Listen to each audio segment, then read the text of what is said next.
Señoras y señores, muy buenas noches, bienvenidos a Somos Nosotros. Estamos viendo que se radicaliza cada vez más el mensaje político y el mensaje económico del gobierno. Al mismo tiempo, en las últimas horas ha irrumpido la cámpora muy fuerte, ya sin filtro, marcando la cancha contra el acuerdo con el Fondo Monetario Internacional. Lo hemos visto hoy al presidente de la Nación allí en el acto en Morón. Y bueno, prácticamente ya no quedan moderados en el gabinete. El último que volcó penosamente es el ministro Martín Guzmán, que ha protagonizado realmente una serie de comentarios y señales bastante impresentables. Ha dicho el ministro Martín Guzmán que la oposición en la Argentina es anti-argentina, después de que además la oposición por lo menos salió bastante mejor parada en términos electorales que el gobierno en las PASO, y todo indica que eso obviamente se puede repetir. Un ministro de Economía que no quiere hacerse cargo del fracaso de su gestión y que, bueno, quiere poner toda la responsabilidad en el sector privado, en el sector empresario, en los medios. Mientras tanto, bueno, crece la pelea por el control de precios, se está agravando el enfrentamiento del gobierno con las empresas, hay amenazas a los comercios y a los supermercados con acciones violentas de militantes políticos, porque cuando se dice que van a ir los militantes a los comercios a controlar los precios, bueno, eso claramente es una extorsión. Y al mismo tiempo la realidad en la calle es evidentemente cada vez más dramática en términos económicos, lo que está pasando con la inseguridad. Por supuesto, la devaluación del peso continúa todos los días, cada vez más débil. El dólar ya prácticamente a 200 pesos y más. Y todo esto, por supuesto, paraliza la actividad económica, se está paralizando la producción por el control de cambios. Hemos visto, por ejemplo, que faltan insumos para producción industrial. Se ha paralizado la planta de Loma Negra en Olavarría, que fabrica cemento, no fabrica microchips para computadoras y para automóviles. Y por supuesto, en el marco de toda esta pelea entre el gobierno y el sector privado, finalmente la inflación no cede. El último dato de la consultora de Orlando Ferreres está marcando que ya la inflación prácticamente viaja al 1% mensual. En 3 semanas de octubre ya tenemos la inflación núcleo prácticamente en 3%. Y por supuesto empiezan a ocurrir los problemas de los faltantes en las góndolas, productos que o no se encuentran o que por supuesto no pueden respetar los precios máximos que estableció el gobierno, independientemente de los costos de producción, de los márgenes de comercialización. Se acusa a los supermercados de querer tener un margen de rentabilidad de 30%, cuando el secretario de Comercio, que es un hombre que conoce de la economía, sabe que no es lo mismo el margen de remarcación que el margen de rentabilidad. La rentabilidad en general en el supermercadismo en la Argentina ha estado históricamente entre 3 y 5 puntos, pero evidentemente hay una clara intención de buscar adversarios, de radicalizar el mensaje. Todo el mundo le reclama al gobierno un plan contra la inflación. Fíjense que, bueno, por supuesto, desde el Fondo Monetario, desde los países centrales, el futuro embajador de los Estados Unidos en la Argentina dijo: todos quieren ayudar a la Argentina, pero Argentina tiene que presentar un plan antiinflacionario. Y como lo hemos dicho tantas veces en este programa, es un problema nuestro, es entre nosotros, somos nosotros. Los argentinos necesitamos definitivamente un plan que frene esta escalada inflacionaria, que frene la devaluación del salario, que frene la devaluación del trabajo. Pero claro, el gobierno no quiere pagar el costo político del ajuste, no quiere hacerse cargo de lo que ha ocurrido en materia económica en estos últimos 2 años, donde es cierto que estuvo la pandemia, es cierto que eso aumentó los gastos y bajó la recaudación, pero estamos viendo un despilfarro también en el gasto público impresionante. Hay un déficit, por ejemplo, en el sistema jubilatorio tremendo, y se mantienen las jubilaciones de privilegio. Hay una indignación bastante generalizada con esta decisión del ANSES de pagarle a Cristina de Kirchner prácticamente el sueldo más 2 pensiones de privilegio. Y probablemente el problema en la Argentina no es que un expresidente tenga una jubilación digna como marca la ley. El problema es que el resto de los argentinos, en lugar de una jubilación, tienen un plan social, porque se ha convertido el régimen jubilatorio en finalmente un reparto de planes. El problema es que la mínima es 23.000 pesos, no que en todo caso un expresidente tenga una jubilación como corresponde, más allá de que parecería ser un abuso, que se trate de 2 en este caso, y que además, claro, todo el mundo sabe que el ANSES la maneja Cristina, y resulta que el ANSES en general pelea contra los jubilados, que hay cientos de miles de juicios contra el ANSES por mala jubilación de haberes. Se ve que tuvo suerte Cristina y le resolvieron rápido el problema.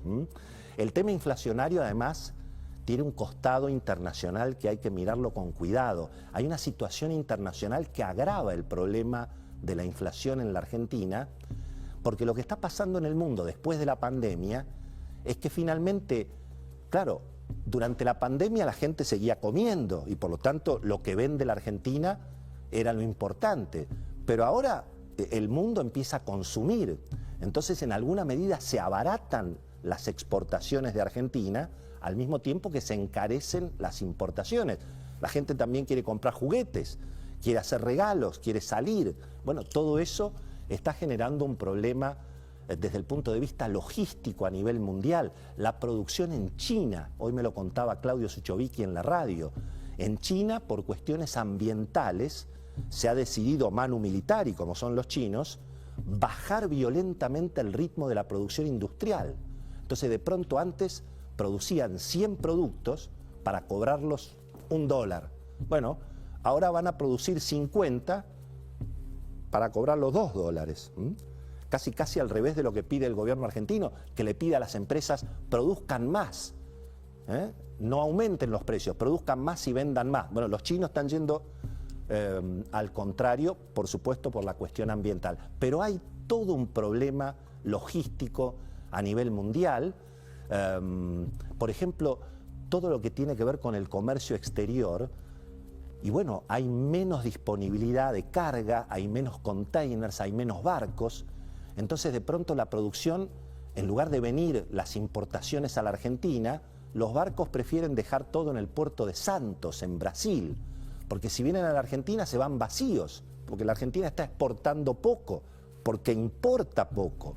Y todo esto tiene que ver, por supuesto, con el control de cambios y con un gobierno que, como no quiere hacerse cargo del desmanejo económico que hoy golpea a todos los argentinos, entonces en lugar de liberar la economía, pone cada vez más cepos. Entonces hay cepo cambiario, cepo a las importaciones, cepo a las exportaciones, una situación que por supuesto complica obviamente cada vez más. Mientras tanto, estamos viendo que no solamente el drama económico está golpeando a los argentinos, la inseguridad está golpeando como nunca en todo el país. Ahora enseguida vamos a ver imágenes. Hoy hubo un episodio muy dramático en la ciudad de Rosario, donde se vieron imágenes casi del 2001, con un gobernador, Perotti, que tuvo que prácticamente salir custodiado por la policía y por los militantes, mientras que la gente reclamaba por la inseguridad, y pasó un muy mal momento el gobernador de Santa Fe, nada menos que en la ciudad de Rosario. Y hemos visto cuestiones tremendas estos días. Por ejemplo, cómo asesinaron a un jubilado de 87 años en Villa Gesell, a poco de empezar la temporada. Mientras que el secretario de Seguridad de la provincia de Buenos Aires se lanza por televisión como candidato a presidente. Y se tiran con todo entre Aníbal Fernández y Sergio Berni. Se están multiplicando también los ataques a los automovilistas en la Panamericana, tanto la Ruta 9, la Ruta 8. Así que ese es otro de los capítulos realmente muy complicados en este escenario. Desde luego que va creciendo la incertidumbre política, qué es lo que va a pasar con el gobierno y con el país, obviamente después de las elecciones. Hay quienes están advirtiendo, el gobierno anunció que ya estableció una segmentación tarifaria, y hay quienes creen que se puede venir un tarifazo brutal el año que viene contra los sectores medios altos y altos, especialmente en el área metropolitana. Es cierto que es necesario aumentar las tarifas, sobre todo para quienes pueden pagarlas, pero hay como un olor a venganza, algo así como, ¿no nos votaron? Tarifazo. Así que atención, porque eso tiene mucho que ver con el bolsillo y por supuesto con la inflación del año que viene, porque finalmente si a un comercio o si a los sectores medios altos les aumentan las tarifas, tarde o temprano eso va a ir pasando a los precios, ¿no? Y como el gobierno obviamente se resiste a aceptar el ajuste, y bueno, se teme que haya cada vez más controles, más cepo cambiario, más persecución a lo poco que queda de la economía libre hoy en la Argentina. El tema sanitario aparece de nuevo para tener presente. Están aumentando los contagios en el hemisferio norte, algo están aumentando también los contagios aquí en la Argentina, y en todo el mundo se está hablando del nuevo plan de vacunación. Cuando se habla de la tercera dosis, en definitiva, y bueno, es la primera dosis del nuevo plan de vacunación que va a venir en todo el mundo. La pregunta que me parece que nos tendríamos que formular es, bueno, ¿qué vamos a hacer en la Argentina? ¿Vamos a repetir los vicios, las tropelías, todo lo que fracasó del plan de vacunación del 2020? ¿Va a seguir manejando el monopolio estatal las vacunas? ¿Van a seguir definiendo la cuestión sanitaria los Kreplak, los Goyan, los Rashid? No está muy claro. Tampoco está muy clara la posición justamente de la oposición en este sentido, ¿no? Uno ve que hay comerciantes que tienen miedo, hay comerciantes que están diciendo tenemos miedo que vengan los militantes políticos, y la oposición está en una actitud, yo diría, muy prudente. Da la sensación de que están sobrando halcones en el gobierno y también están sobrando palomas en la oposición. Tal vez es por un bilardismo político, tan seguros que ganan, no quieren eventualmente arriesgar. Fíjense que en las últimas horas hemos visto algunas cuestiones que llaman la atención. Por ejemplo, Juntos por el Cambio votó con el gobierno esta famosa ley de etiquetado frontal, que bueno, las empresas de la alimentación dicen que es una ley antiempresas, los nutricionistas dicen que sin esta ley nos morimos todos, posiblemente la verdad esté en el medio, como en la mayoría de los órdenes de la vida, pero aquí lo interesante es que no hay ninguna duda que el gobierno impulsa esta ley para apretar a las empresas, en el marco de esta batalla que está teniendo el gobierno con el sector empresario y sobre todo con el sector de la alimentación. Esto nos hace acordar mucho a la primera, a lo que fue el gobierno de Néstor y Cristina Kirchner, cuando se presentaban iniciativas en principio con buenas intenciones, la estatización de aerolíneas, la línea de bandera, la ley de medios, que eran todas, se presentaban como con buenas intenciones. Después terminaron privatizando aerolíneas para la cámpora y terminaron usando la ley de medios para perseguir la libertad de prensa. ¿Ustedes qué creen, para qué creen que van a usar esta ley del etiquetado frontal? Horacio Rodríguez Larreta, uno de los jefes de la oposición más importantes, tuvo declaraciones extrañas este año respecto del tema, estas horas, respecto del tema de los precios. Dijo que bueno, que por supuesto la emisión monetaria es un problema, pero que también hay un problema con los monopolios. Diego Giacomini decía hace un ratito, el problema del monopolio es el Banco Central, que tiene el monopolio de la emisión de moneda. Ese es el monopolio que hay que tomar en cuenta. Y fíjense, respecto de la violencia política en la Patagonia, digamos, esta neoguerrilla que hay armada con la excusa de la causa mapuche, los únicos que hablan en forma contundente en la oposición son Miguel Pichetto y Patricia Bullrich. Hoy va a estar con nosotros Miguel Ángel Toma, que tiene mucha información sobre lo que está pasando en la Patagonia. Y atención, que Chile puede avanzar fuertemente para contener el problema y se teme que, bueno, los revolucionarios chilenos terminen cruzando y buscando refugio en Río Negro y en Chubut. Es un gobierno, bueno, donde sobran halcones y una oposición donde parecería que sobran las palomas. Veamos estas imágenes tan preocupantes. Ocurrió esta noche en Rosario. Un gobernador tuvo que salir custodiado por los militantes y por la policía, con gente que otra vez gritaba que se vayan todos.